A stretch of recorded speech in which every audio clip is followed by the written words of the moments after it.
This is reality TV that works. Startups, made in Kansas City. I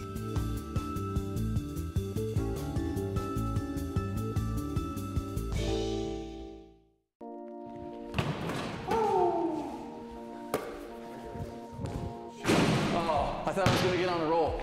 We try to keep it fun around here if at all possible. All work and no play is too dull for us. Well, the first challenge we had in a new market starting up SunSmart Technologies was actually becoming a household name so that everybody knew what it was we were doing. Because every time I told somebody our name was SunSmart, they said, "Sun what?" And I said, "SunSmart." And they said, "Sun what?" And it really took a while to drive it home. We've done a lot of advertising. We've got a huge referral program, which is really paying big dividends because we're not selling luxury equipment here or something you don't need. We're selling a necessity. So when people go solar, they usually tell their friends about it immediately. We get a lot of referral business from them.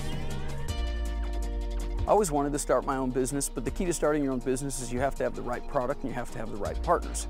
Luckily, I teamed up with the right guys, Carlo Miave and Ted Lasecki, and it became a win-win situation for all three of us. We all originally met at another solar company where we kind of got to figure it out some, and then we had enough knowledge to actually go out on our own. With our background in engineering, it really does help because you really understand what's going on behind the scenes, so we understand how to build them, how to design them, and then there's a lot of supply chain that comes into it as well. So it's what has led us to our success is the marriage of knowledge of our project, how to design it, and then also how to sell and make it affordable to our customers.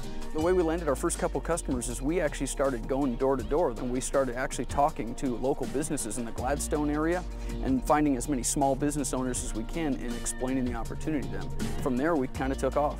A lot of the early challenges in big solar projects are funding, figuring out cash flows, and then also moving in large amounts of product, and you have to get it installed in a pretty quick amount of time. So if you design anything wrong or there's any holdups, you have a whole crew sitting there not working, and it costs a lot of money. So usually on those first ones, they take longer than you expect, and they're just not as smooth as the ones that we do now. The issues for us being in a new market is definitely an education process, especially having a new technology. So really, we spend most of our time educating customers, and if that's the basis of your business, you're going to do really well. So our business model was to come out here and pass on solar energy to consumers, both business and residential, based on the opportunity and the idea that the money's available to them. We looked at about 15 states, did a lot of research. There were pluses and minuses. One of the biggest minuses is the snow on a rooftop, but we found ways to work through it and around it safely.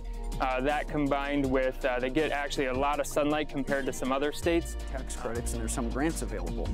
And there's opportunity on a sunny day like today where you can produce your own energy and you can stop paying utility bills. The power from the solar system on our roof is brought down through these two pieces of conduit. These pieces of equipment convert the solar energy into something that the building and the utility company can use. It goes through a series of safety points and safety switches. After the safety switches, it backfeeds directly into our existing building, and at this point we can send power back into the utility grid, lowering our bill and eventually eliminating it.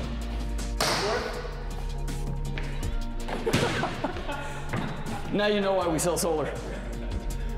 This is actually our goal board. We had the salespeople and the three of us, we all put our goals up there so we knew what it was we were trying to achieve this month.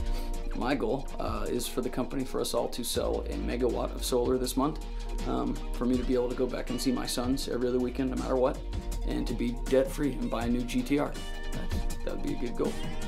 Looks like my goal is not work 12-hour days, and then it says 15-hour days, check. So I already established that goal, and then I have to take weekends off. Much like Ted, just not to work so much because, you know, starting a business, you do work 80 to 100 hours a week, every week. And there's no day that you have off. Every day is something can happen.